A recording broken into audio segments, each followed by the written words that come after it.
रात खुशियां सभी अर्श से फर्श पर आ गए रोते रोते। राम निवास कुछ भी समझ में नहीं आता, हो गया यार क्या क्या से क्या होते होते।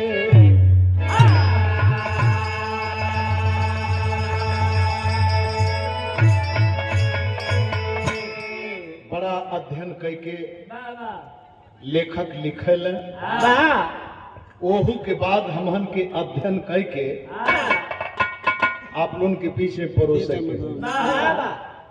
यही बगल में बिरनो रसूलाबाद राम निवास यादव प्रधानाचार्य है, बहुत ही अध्ययन करेले रातों दिन कुछ न कुछ लिखत ही पैबा। आप उनके अगर दरवाजे पर जेबा पुरस्कार से सम्मानित भी भइले, राष्ट्रीय पुरस्कार से। तो ये अपन अपन कर्म हो, कब समय के कौने मुकाम पर लिया के ठड़ा कर दे यह केहू ना जान पौल। कबहू दिनवा में घाम उग जात हो, अब ये समय देखत हुआ चदरा मांगत है, ये समय शरीर चदरा मांगत है। यहरे काहे नहीं आ जात वालो, निहरे आ जाते नहीं सब पोछा रही हो तो ठीक है वाला। हाँ, अगर बढ़िया पानी पड़ी आ जा, बढ़िया पानी पड़ी तो नहीं महाराज बहरे ना जाई, बटोर बटोर के फेंकी पड़ोहा मत। ये फैशन है, आज के युग का फैशन है। पहलवा आप उनके जमाना में रहे मारकंडे बाबूजी आवा यार चलिए आवा बैठे था, बैठे तनी से यार तो रही ना, तनी से गाँव गोचर बना के अपने बैठवाल ठंडवा कम लगी। अरे बाप रे बाप, पुरान आदमी भैया हमारे बतौल कि 4-5 कोस दूर से चल के आयल हुए। ये सत्यनारायण पहलवान फोन कैले रहा है कि का हो आवत हुआ तो हमें आई।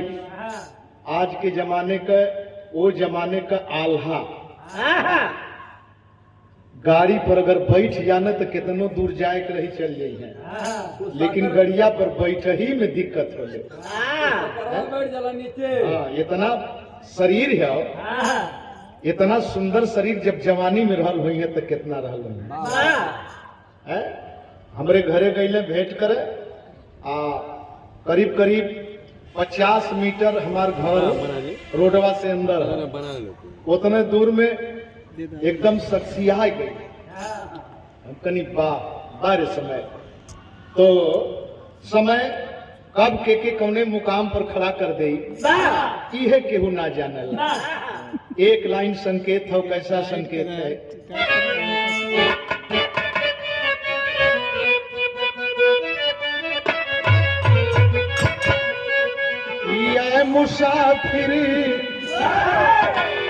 ये मुसाफिर भटकता है क्यों दर बदर,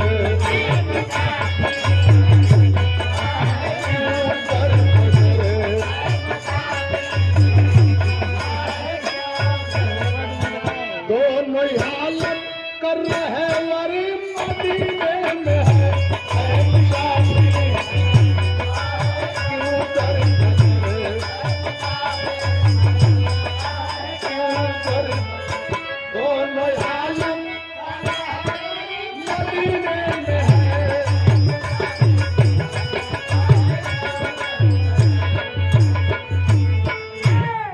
अनमोल लाइन लिखल गई पारिवारिक दृष्टिकोण से, अपने अपने परिवार पर खाली ध्यान दी है।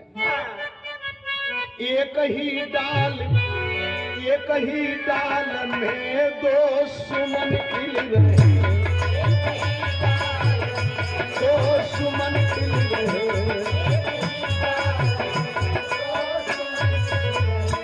एक सिर पर चढ़ा, एक सर पर चढ़ा, एक ही डाल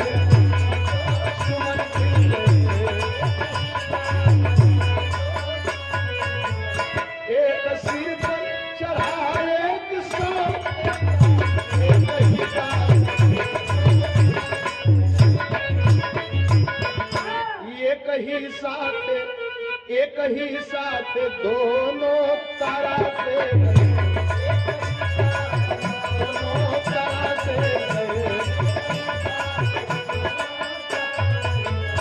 एक नींद पड़ा एक सिर पर चला एक ही साथ तारा से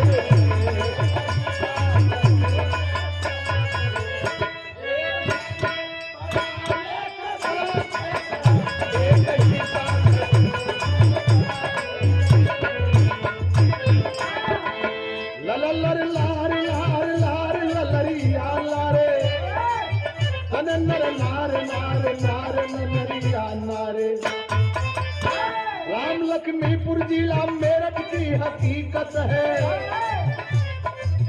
राम लक्ष्मीपुर जिला मेरठ की हकीकत है। स्वार्थी लोगों को जो दे रही नसीहत है। वहीं पर शांति स्वामी नाथ का परिवार रहा। एक बेटी माया से घर आंगन गुलजार रहा। बेटी एकलौती, माँ पिता के फुलवारी में एकलौती ही रह गई। बड़ा प्यार से पालन पोषण कैले। बेटी जवान हो गई। जब बेटी जवान हो गई तब केहू परिवार में उल्लाख संपत्ति से गजल है। लेकिन एक बार बिटिया सर का बोझ हो जाले।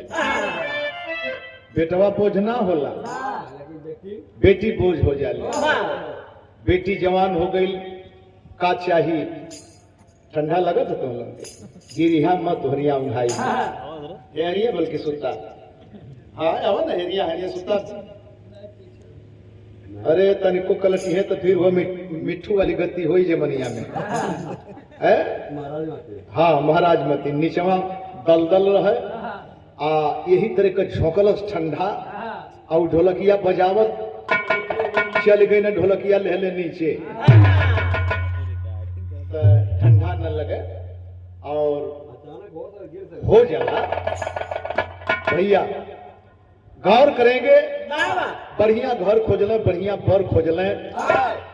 कमेटी के लोग सोच गए का कहा भैया हवा लोग।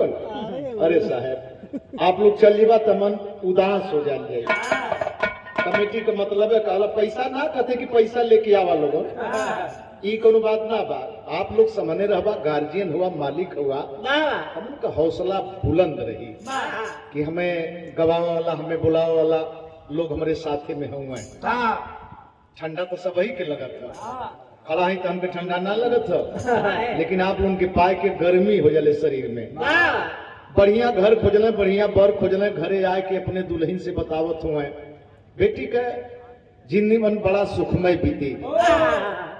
आए हाय आड़े में हो के बेटी सुनत है हमार घर, हमार बर, हमार परिवार सब कुछ बढ़िया बा।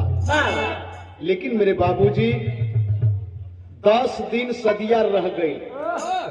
देखे कार्ड छपा गल, चारी ओर बटा गल, सबके बर बयाना दिया गयल। अब 10 दिन सदिया जब रह गई तब बेटहा पक्ष की तरफ से आयल सनेश कि 1 लाख रुपया जल्दी पहुंचा दा।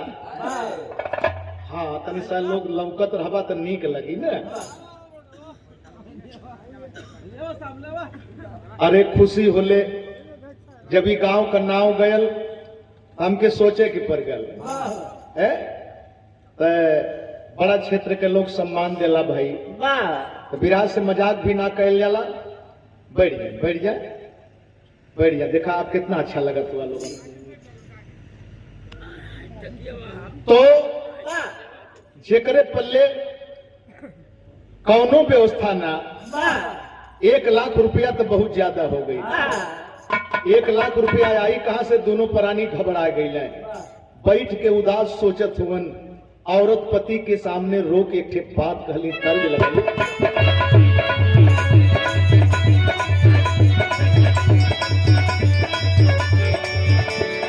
अरे अरे सोनवा तेरा दिल फोनवा। अरे अरे सोनवा,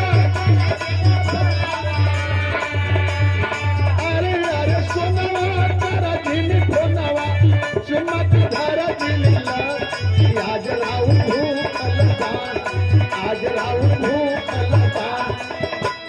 कोठिया का पीड़िया पर आज राउर भूखल बानी।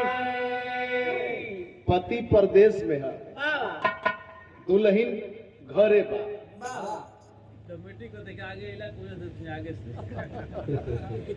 अच्छा कम से कम इतना फायदा तो भई। बाकी हाउ विक्रम उस्ताद कहाँ चल गई? बड़ी गाड़ी देना है। अच्छा अच्छी बात है, सब पुरान हो जाई। और अच्छी बात है कि भाई रजाई उनका ठीक ठाक है। तो हम लोग दूसर कुछ बुझत वालों में 100 रुपया पुरस्कार कमेटी के साथ साथ आप सबके सौजन्य से सबके चरण स्पर्श करत है, प्रणाम करत है। जय भीम जय भारत नमो बुद्धाय करत है। लेकिन बात वही के पति परदेश है, दुल्हन घरे है। ओजैन से मोबाइल से बातचीत होती है, मोबाइलिए में हालचाल करत करत वही में चुम्मा दे देलस। देखे मोबाइल में चुम्मा देलस, बतियाओ था। ये लोकल चीज है, ये तो के ना जमेले तब हाई जमी। अब है अब यही में तो चीज उकल जा नहीं नहीं। ठीक है, बहादुर है, साहस हिम्मत जाओ। कहले का मतलब कि कलश की आज हम व्रत में हैं, आज हमके झूठ काठ मत करा। अब सोचे उतना दूर से पति मोबाइल में चुम्मा देता, मेहरारू कहते कि हमके झूठ काट मत करा। हाय हाय हाय अनीता, कब चाहब कब नया हो जाए, कब पुरान हो जाए, अपने ऊपर निर्भर करेला।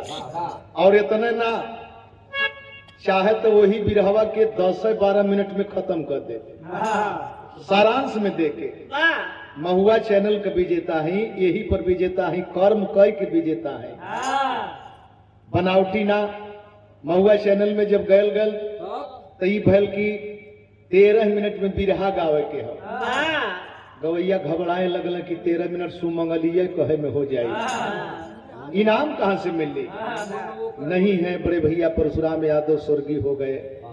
कल की नंदलाल रवि हमवे न लाइन बनावे, आदेश भयल हम करी, जब आदेश हो ही गए तो 13 मिनट होखहू न दे।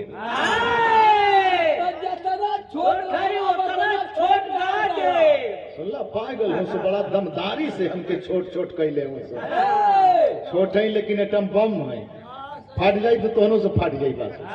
तू पेट्रोल बम हुआ। हाँ कभों फूटल है ना इनकी। हाँ हाँ अरे क्या बात है, बारे रसायन। तो वहीं से मनसेधु एक बात कहा, अरे अरे सोना उठावा तनी फोनवा,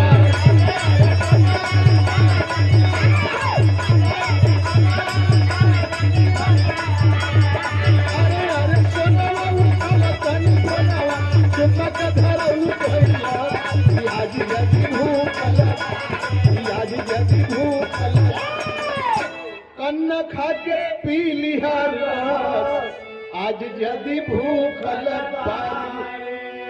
बड़ा बढ़िया फल है, बड़ा बढ़िया फल। पारण करे का विधि बतावत है, कच्चा चाहे उबाल के एक खाए के पारण कर लिया। क्या भाव है पति पत्नी के संदेश में।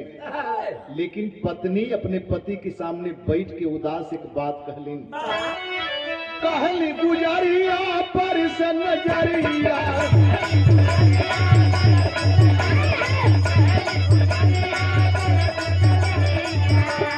कहली गुजरिया धई के पलरिया पर से नजरिया, सही आई लतिया,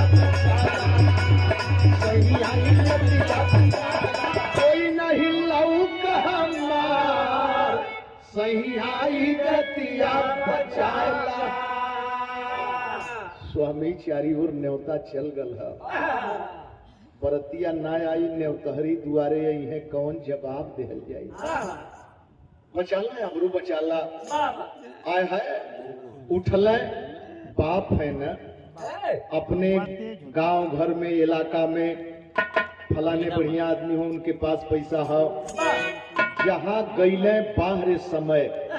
अब ये देखे खेला होता, जहां गईले लोग ई कह के वापस कहले कि अरे हरे हरे हरे स्वामीनाथ 10 मिनट पहले आगल होता तो शायद ऊ कमवा हम ओहर ना करी, हम तो केहू की अब दे देली हैं लाचार। जहां भी गईले इहे होखे कि घर लौटत रहल सजनवान हो, तबले ट्रक धक्का मरल देही छनवान हो।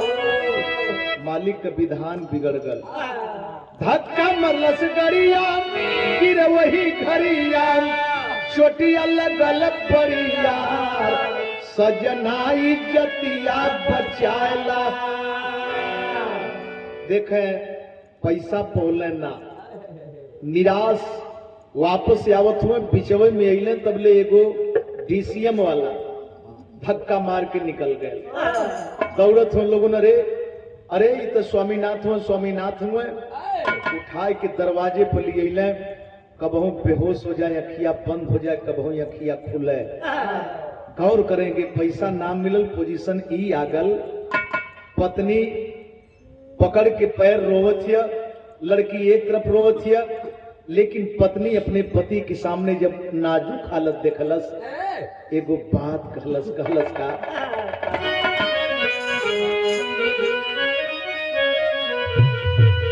परी से नया नवा सपनवा टूटल चाहे, कहे शांति अखिया की भोला हो सजना।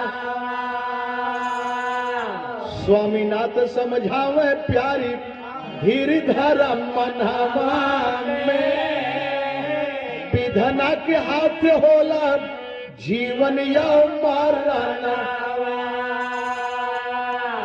जब पति का हालत नाजुक देखल, पत्नी कहल स्वामी ऐसन मत करा, स्वामी ऐसन मत करा, बेटी के विदा के करी स्वामी, बेटी के विदा के करी।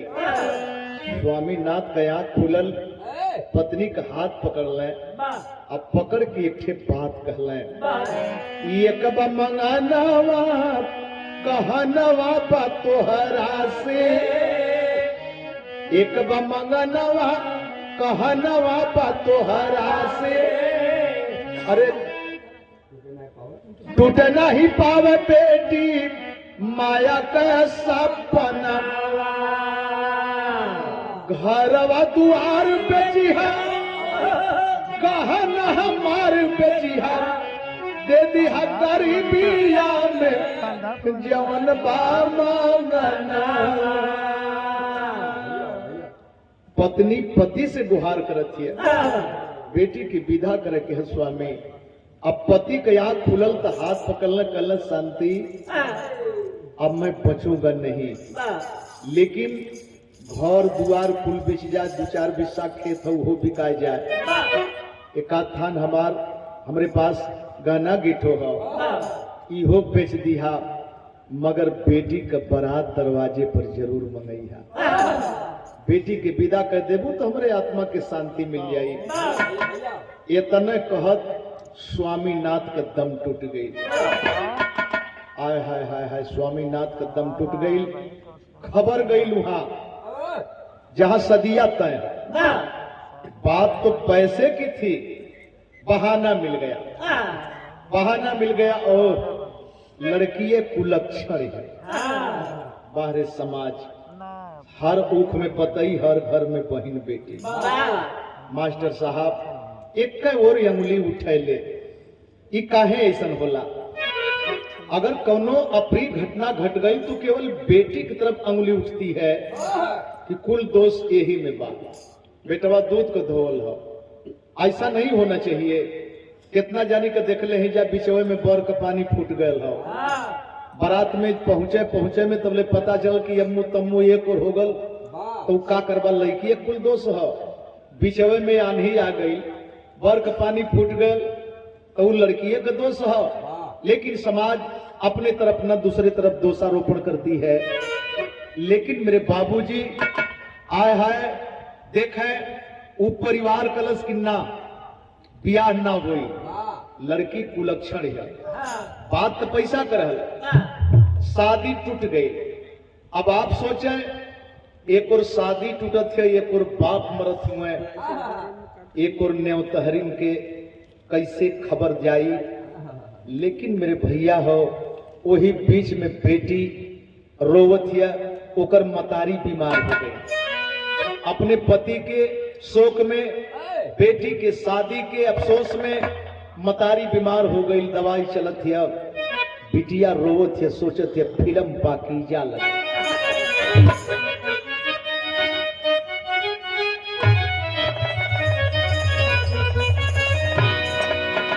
हार रही हो, हार रही हो, ओ बाके यार हो, हार रही हो,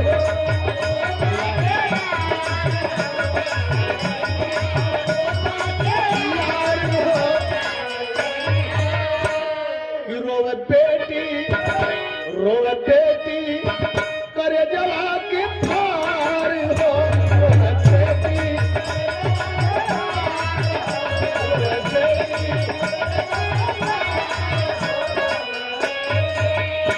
हर माता को लेकर कहा आप जाओ, पैसा नहीं कैसे दावा करा।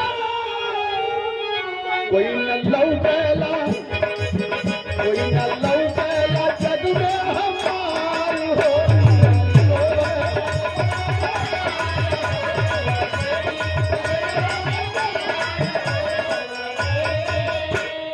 हाय हाय हाय हाय, बिटिया परेशान है, मतारी बीमार हो गई। अपने अड़ोस पड़ोस में जो प्राइवेट डॉक्टर है, उनसे दवा करवाते करवाते परेशान हो गई। हॉस्पिटल में लेके गई, जब चेकअप हुआ तो डॉक्टर साहब बोले बेटी तेरी माँ बच सकती है, लेकिन 5,000 रुपया प्रेजेंट में तत्काल में चाहिए। अब आप सोचे कि जहां 5 रुपया बदे परेशान है, अब 5,000 कहां से लिया। बेटी परेशान हो गई, माँ को लेकर के वापस घर पर आती है। माँ चरपाई पर लेटी है, लेकिन बेटी सोचती है कि माई हमार बची कैसे, हमार बाबू मर गए, हमार बियाह कैंसिल हो गए, हमार तौहीनी भइल एक तरह के, हमार माई भी हमार संग छोड़ दी तो हम अकेले जाई कहाँ। अपने बाप के पग चिन्ह पर चलने के लिए बेटी भी तैयार हो गई। जरूरत पड़े तो हमार बाबू जाए फलाने के यहाँ से पैसा लेके आवे, ढेकाने के यहाँ से पैसा लेके आवे। आए है बेटी 2-4 जगह घूमल, ना कहीं मिलल, तो बहुत बड़ा धनार्थ व्यक्ति एक उसके पास जाती है और हाथ जोड़ करके झरझर झरझर आंख से आंसू गिरता। एक बात कहलस,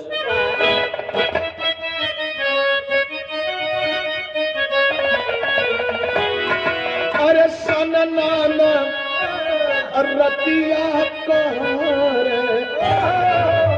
बोलला पवनवा हो, कहिदा भौजी भैया जी से दे दे मुर्गवनवा हो। ई जमाने का गीत कुल जिनमें कितना बढ़िया रस है, और आजकल का गीत निकलत है 2 दिन गावल जाता और तबले वो पूरा न हो जाता। बलमुआ का बल्लम, हाँ बलमुआ का बल्लम तय ना ही हो भैया। बढ़िया उस्ताद हुआ, हमके कम से कम ही रास्ता तो बताओ थोड़ा। जाती है नजदीक में हाथ जोड़ करके तरतर तरतर आंसू चलत था। अरे गोरे तोहर लागी हमके, गोरे तोहर लागी हमके, देही दे 12 रुपया गोरे तोहर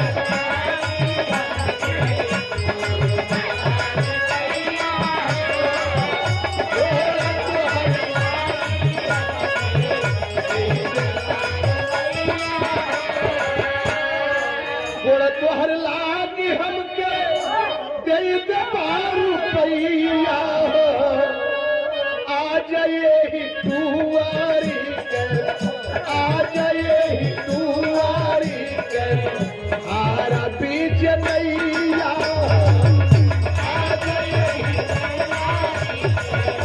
आरती जनैया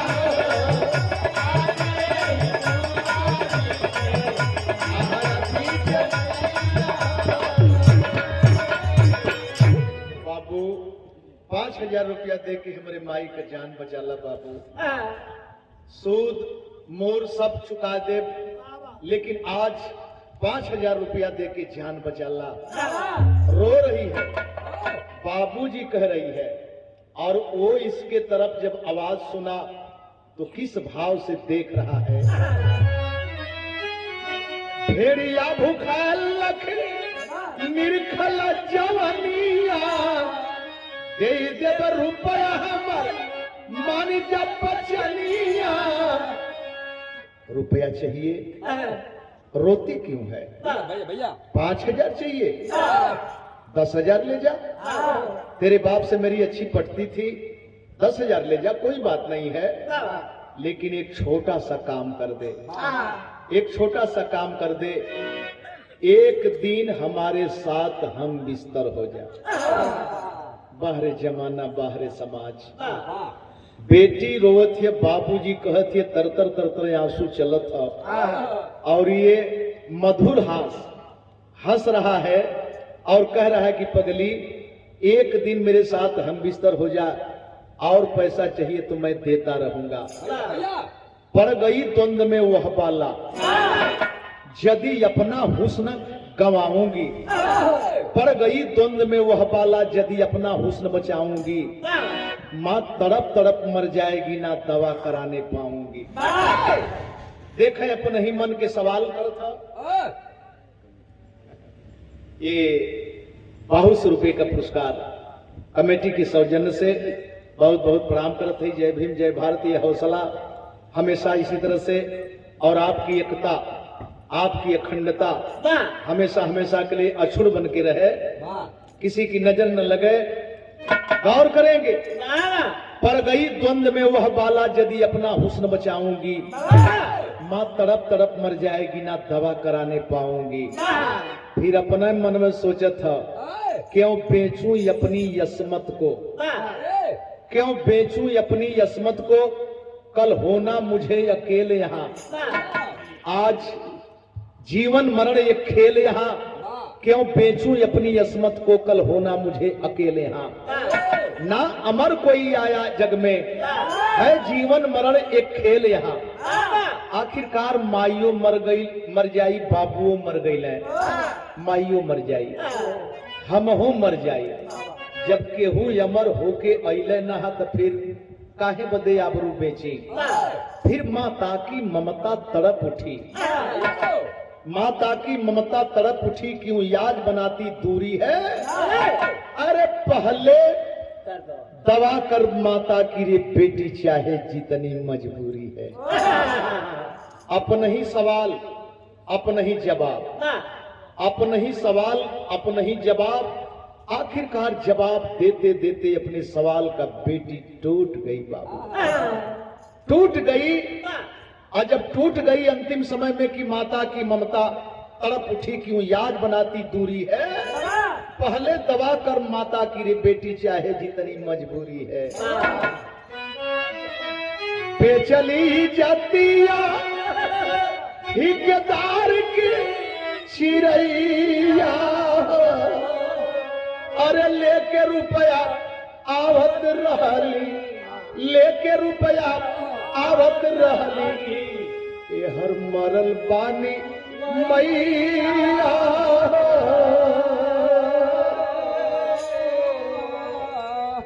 धनों गए धर्मों गए। यही के न कहल जाला, मतारी को बचाने के लिए बेटी अपनी आबरू दाव पर रख दी, आबरू दाव पर रख दी। रुपया लेकर के आ रही है, अपने घर से कुछ दूर है, और तब तक देखती है कि दरवाजे पर भीड़ जुटी है। एक आदमी आगे बढ़ के गहले कहले, बेटी माया बड़ा लेट कर देहली, बिटिया बड़ा लेट कर देहली।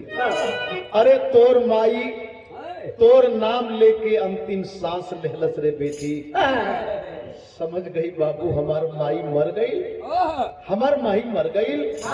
गईल रुपयवा माई के ऊपरा लसिया पर फेंक देलस। गांवपुर जुटल है, अब फेंक के एक ठे बात कहलस का,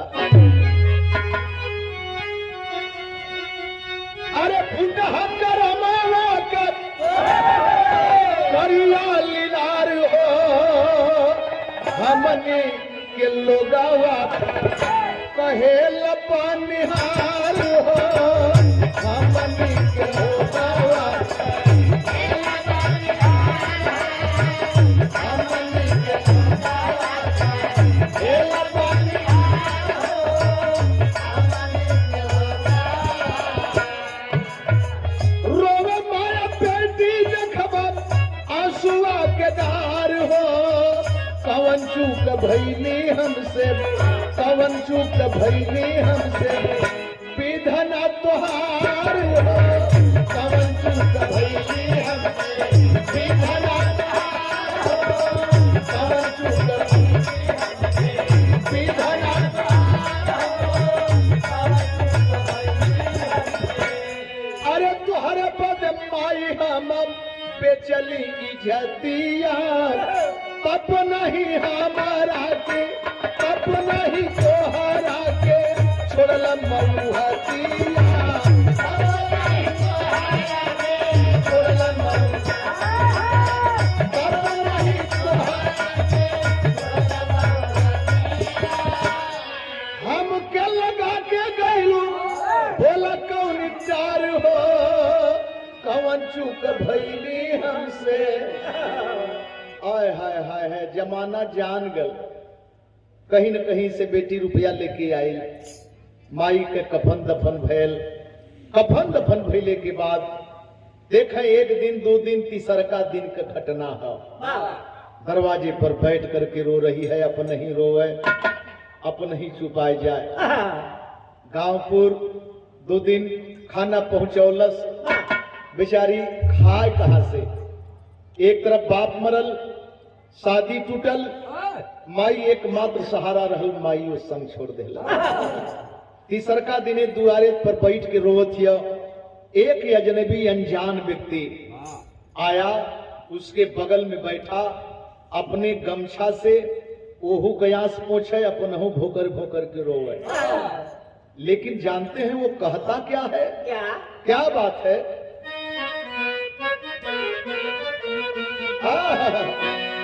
मोरी सारी पिहारी।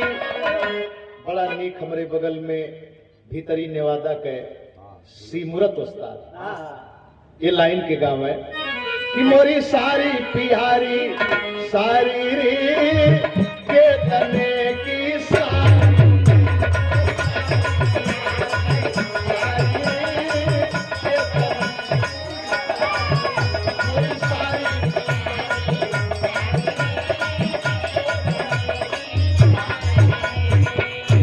कैसे तोह के धीरा जवाब, कैसे तोह के धीरा जवाब, धाई हे बेटी तोह के बोलवल बड़की माँ, कैसे तोह के धाई हे बेटी तोह के, कैसे तोह के धीरा जवाब, धाई हे बेटी तोह के। अरे बिटिया, हम तो वही परसों अली है, जान तू हम के हई? अरे बाबू का तुहरे हम पार्टी यार हो, भैया हमार हम बड़का तहसीलदार हो, बड़का तहसीलदार भैया हमारे यह तोह के नौकरिया घर राइए बेटी तोह के बोलवल बड़की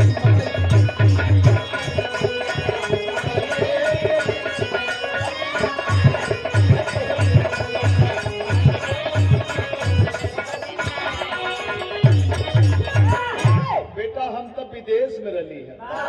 परसों रोज अली, जब हाल चाल अपने एरिया इलाका के पूछे लगली, वही में जब तोहरे घरे के समाचार पूछली तो हमार बड़की माई हमसे कलश की बेटा बड़ा गजब हो गल, दोनों प्राणी मर गई, दोनों प्राणी मर गए, एक बेटी असहाय है।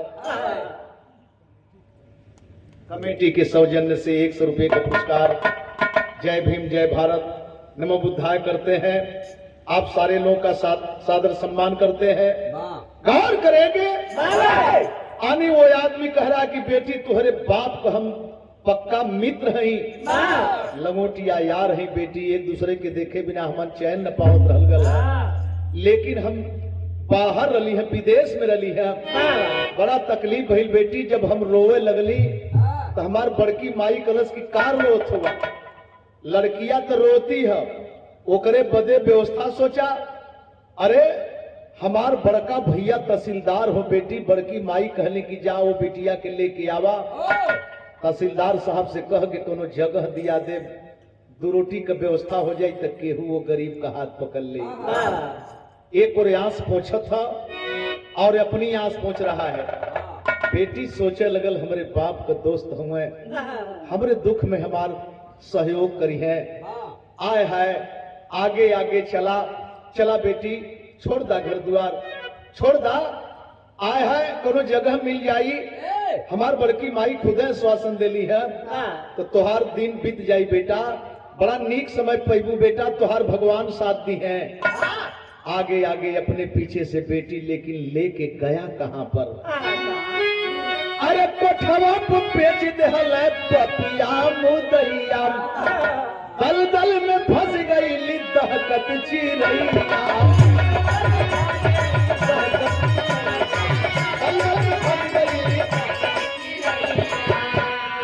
लेके रुपया गया है पराई है बेटी, तोह के बोलवल बड़की माई। बाहरे समाज के लोग